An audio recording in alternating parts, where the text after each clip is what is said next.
هەولێر و بەغداد لە سەر پرسی ئاساییکردنەوەی شنگال ڕێکەوتن.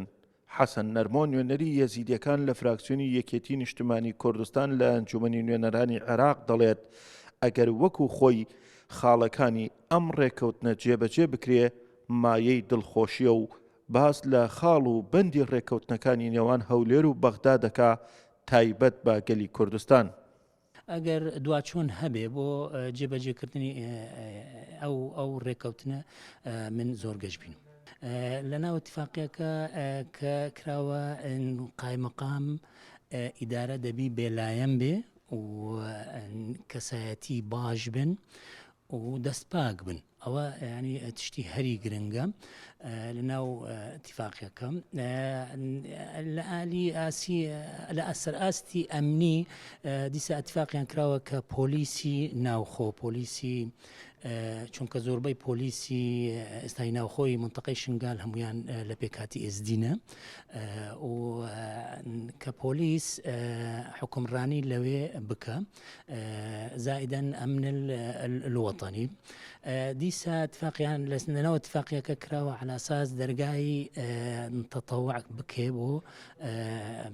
بۆ خەڵکی ئێزدی 2500 کەس وەک پۆلیس، چونکە لەوانەیە پۆلیسی ئێستا کەم بن بۆ حکومڕانی ئەو دەڤرە.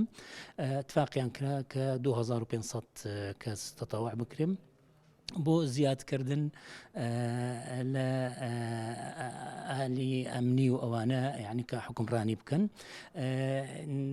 دیسە اتفاقیان کراوە کە خەلک ینی ئەو لایەنی تر هەینە وەک حەشد شعبی و لەوانەیە برادرانی پەکەکەژی کە لەوێنە نابی ئەوانە دەستکاری مەسەن لە ناو ئیدارە و تشتیوان بکەن لە ئەگەر لە دەرەوەی باجێرج بن یعنی پێیان باشە. اتفاقیان کراوە بە نسبەتی ئێمە وەک پێکهاتی ئێزدی بەڕاستی اتفاقیەکی باشە ئەگەر بێتە جێبەجێکردن هەرچەندە سەقفی زەمەنی ینی وەخت کات پێی نەداوە، بەڵام لژنەیەک تەشکیل کراوە.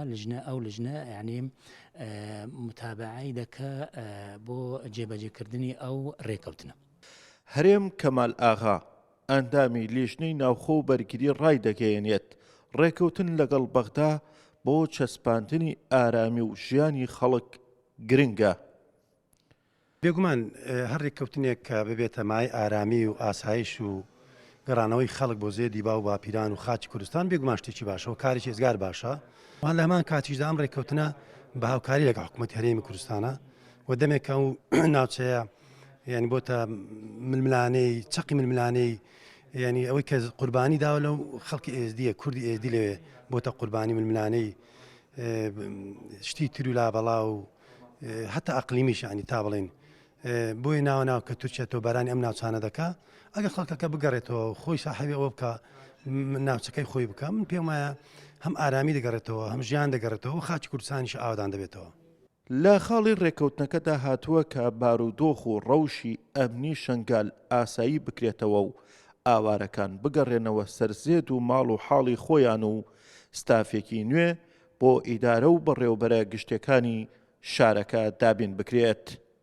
بە مۆشێخانی گەلی کوردستان، بەغداد.